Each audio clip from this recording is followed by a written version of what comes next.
This is Hidden Killers with Tony Bruschi. Here now, Tony Bruschi.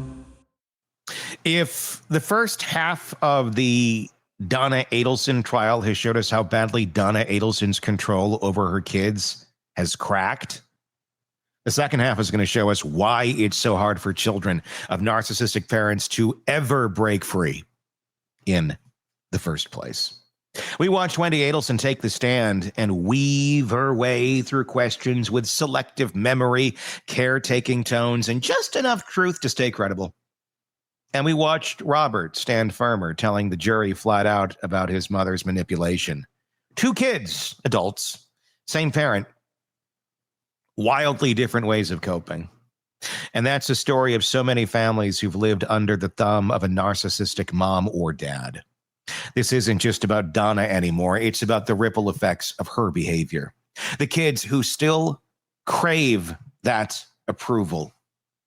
The ones who rebel, the ones who walk away altogether. It's about how loyalty gets twisted into a survival strategy and how betrayal isn't always about dishonesty. Sometimes it's about finally telling the truth.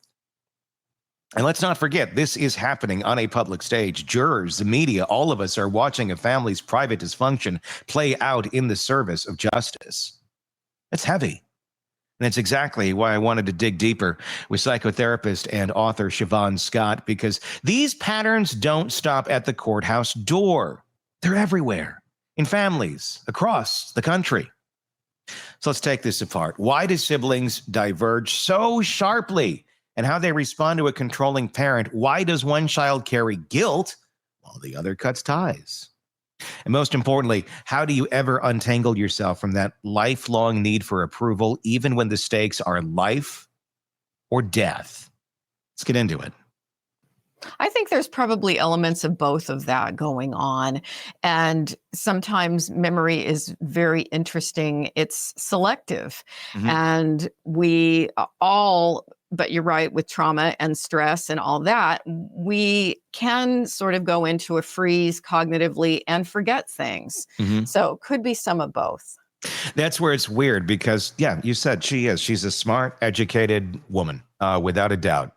She's an attorney. She has her stuff together. She's got a good, successful life. So to have that level of lapse of memory seems a little bit off. But again, if you're on the stand and you didn't have anything to do with this and your family's nuts, I do have some sympathy for Wendy. I could see, you're really in a between a rock and a hard place mm-hmm. here, with not a lot of ways to get out of it. I mean, at this point, what is the best point for Wendy moving forward and trying to escape this family, assuming she doesn't end up with handcuffs on and is arrested in the coming months after this?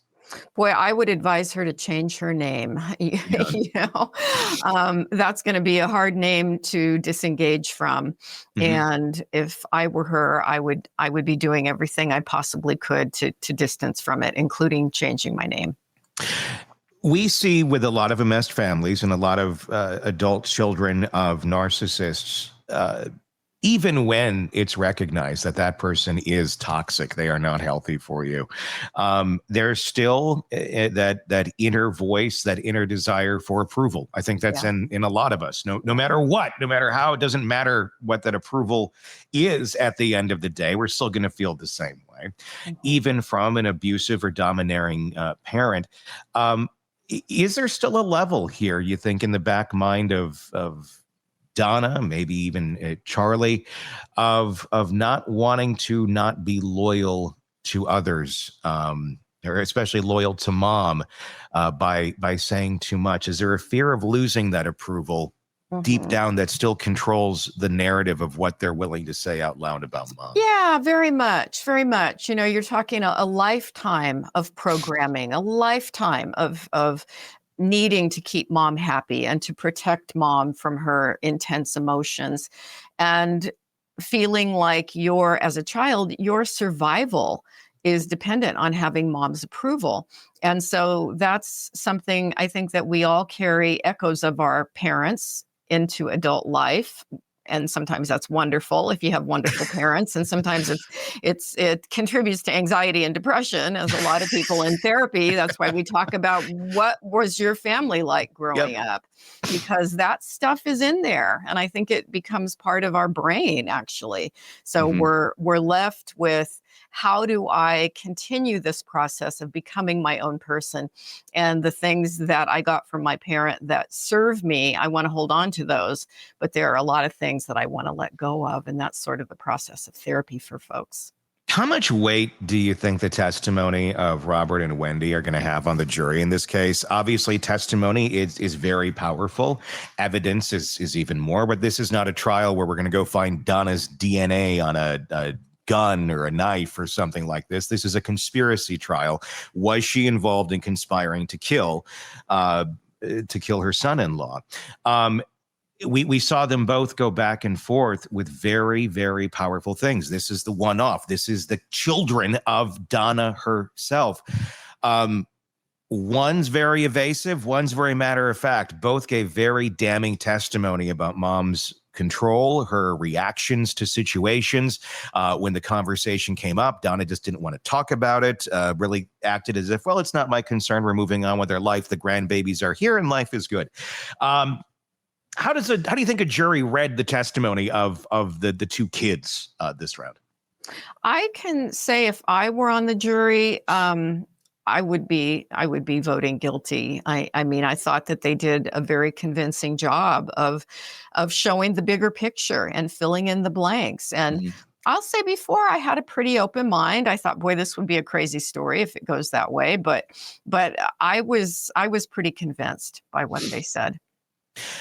How, and this is kind of broader picture in someone that's watching or listening going, I'm feeling familiar vibes out of the Adelsons. There's a lot of people that are like, well, they probably wouldn't kill or didn't kill, or maybe they did. I never knew what happened to that boyfriend or girlfriend back in 98. How do narcissistic parents cultivate that system where children feel like betraying the parent is worse than betraying the truth, and have it last all the way into adulthood? It really is this sense of, usually the parents are highly manipulative. They use guilt and shame from the get-go in how they control the kids. And then there's that level of emotionality. And you often see this in the spouse of the person who's running the show. The spouse becomes very passive. And so it's just this behavioral style in everybody in the orbit of, you've got to keep mom calm, because when mom's not calm, it can get really scary and unstable in the family. And so it's just repetition, and it just becomes the norm. And that seems to be the overlying theme that's what Robert said. That's what Wendy was kind of coaxed into finally admitting to, that when you go against mom's wishes, things get uncomfortable, things get dicey. And as we learned, her marriage to Dan Markel, she left, but it was more because Charlie and mom and, well, not Robert, but who knows what Harvey was saying, but there was pressure there. And she even said she wouldn't have left him had it not been for that sort of control. When you're in a relationship, or when you, this is kind of like as you enter a relationship looking for those red flags, how red of a flag is it when you have a child and a parent, an adult child and a parent, that still seem to have that bond, that no matter what, well, they're really excited about doing this, but mom said this, so I'm gonna do it differently. They're still following whatever bizarre, weird, things that don't even pertain to life wishes of the parent. Is that something? I think many will go into a relationship like that and think, well, that'll change with time, and we're together, it'll be just us. Does that ever change? Or once that bond, and if you're a 30-some-year-old and you still got that bond with mom or dad, what are the chances of that ever changing into a healthy bond versus that unhealthy enmeshment with your new partner versus your parents that are still doing what they're doing? Yeah, it depends on how extreme it is. It's certainly a common reason that people come to couples therapy, because let's just say I mean, one of the ones that pops into my mind. This is a case I will never forget.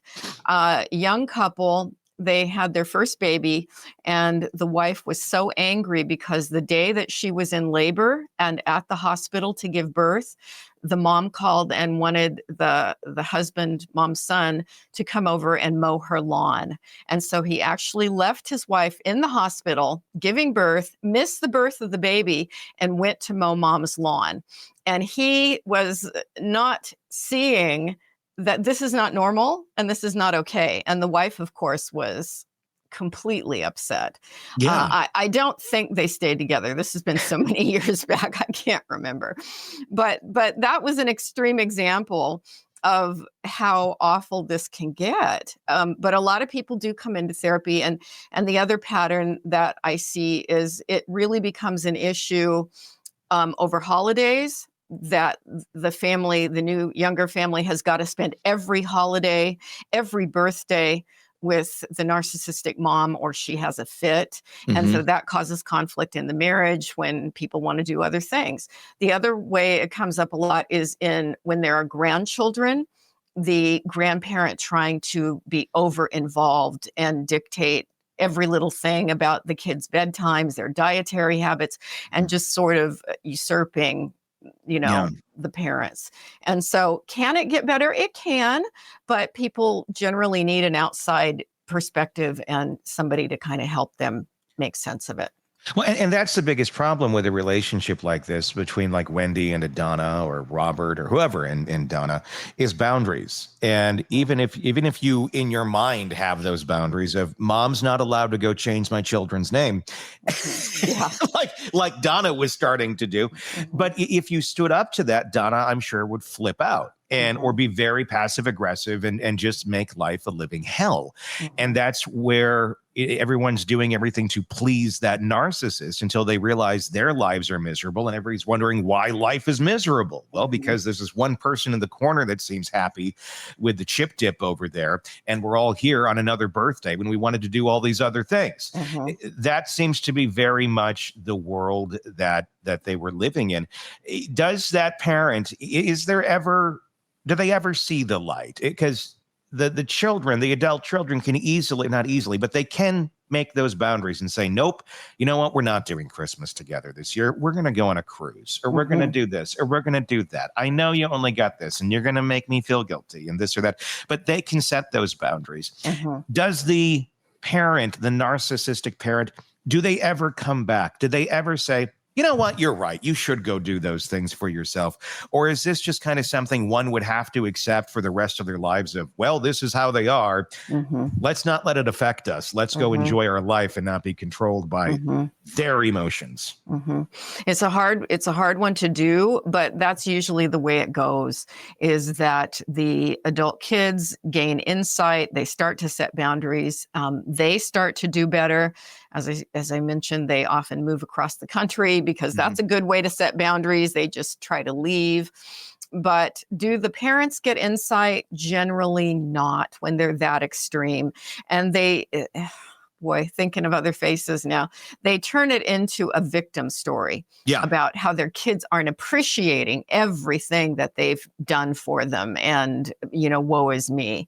And so it's really hard to get them. It's always a red flag for me even when I meet people socially. Let's say it's an older woman, and the first thing she wants to talk about in a social setting is how much she hates her daughter-in-law because the daughter-in-law just doesn't adore her enough. And I run into that a lot. And it's talk about red flags. It's like, that's somebody who's over controlling, over involved, and has zero insight.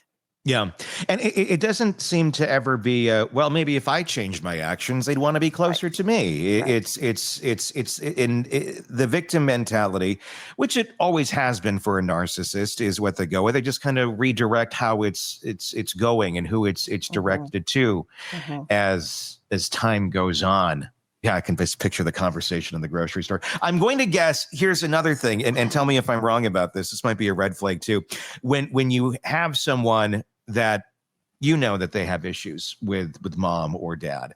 And then you're out in public and one of the friends of mom or dad comes up and says, oh, you're so blessed. You have such a great mom. You have such a great dad. They because they've heard the stories over and over of how they're there for you in this way or that way, even though it's really not. When those stories seem to be overblown, that seems to be another red flag. At least I've witnessed in life with folks where you're so lucky to have those parents like that. Oh, yeah, that's just nauseating, isn't it? When people validate that. Yeah. And it can really make the adult child, it can really be crazy making for them. Yeah. How do they determine what's real? And my parents did so much for me. And yet when you sit with them in therapy and start to ask questions about what was the cost? Yes, they paid for your college education, but what was the cost of that? And they can start to get a better perspective on it. The cost, therapy bills for the rest of your life. That's the cost. That I can attest that is true in many cases. Yes, the rest of your life, you're working on it. Get that stuff out of your head. It's very hard. What we've unpacked here is the psychology of loyalty and the grip of control. And in the Adelson trial, you can see it playing out in real time. Wendy's evasions, Robert's bluntness, even Donna's own reactions. They're not just testimony. They're decades of family programming spilling into open court. For jurors, the details of who said what will matter. But the larger story, the dynamic of children trying to both escape and protect their mother at the same time, may weigh just as heavily. Because people get it. They recognize when someone is still dancing for approval, and they recognize when someone has finally walked away. It raises the bigger question, can someone like Donna Adelson ever change? Can a parent who's built a life around control suddenly step back and say, I was wrong? History and psychology say no. What usually changes isn't the parent, but the children. Once they finally learn to set boundaries, sometimes by moving across the country, sometimes by moving emotionally out of reach. And that's the real tragedy here. The Adelson family didn't just fracture under the weight of a murder conspiracy. They fractured because the control was never sustainable. Eventually, kids break away. Eventually, the truth leaks out. And in this case, the consequences are playing out under fluorescent lights in a courtroom packed with reporters. For anyone listening who's ever had to distance themselves from a toxic parent, you recognize the dance, the guilt, the longing for approval, the push-pull of loyalty. And watching the Adelson trial is watching that private pain turned public. As for the jury, they don't need to understand every nuance of psychology. They just need to see the patterns. And the Adelson kids, willingly or not, just showed them plenty. This isn't just a trial about murder. It's a trial about control, about the cost of loyalty, and about how far one family was willing to go to keep mom happy. And if you're Donna Adelson, that's not a story you want told. But here we are. Tell me your thoughts in the comments section on YouTube. If you're not there already, just search Hidden Killers with Tony Bruschi to find us there. Do the same search on any podcast platform, and we're there too. Press subscribe. Let us know your thoughts in the comments on YouTube. We do greatly appreciate your insight on these cases. Until next time, I'm Tony Bruschi. We'll talk again real soon. Want more on this case and others? Then press subscribe now and don't miss a moment of true crime coverage from Tony Bruschi and the Hidden Killers podcast.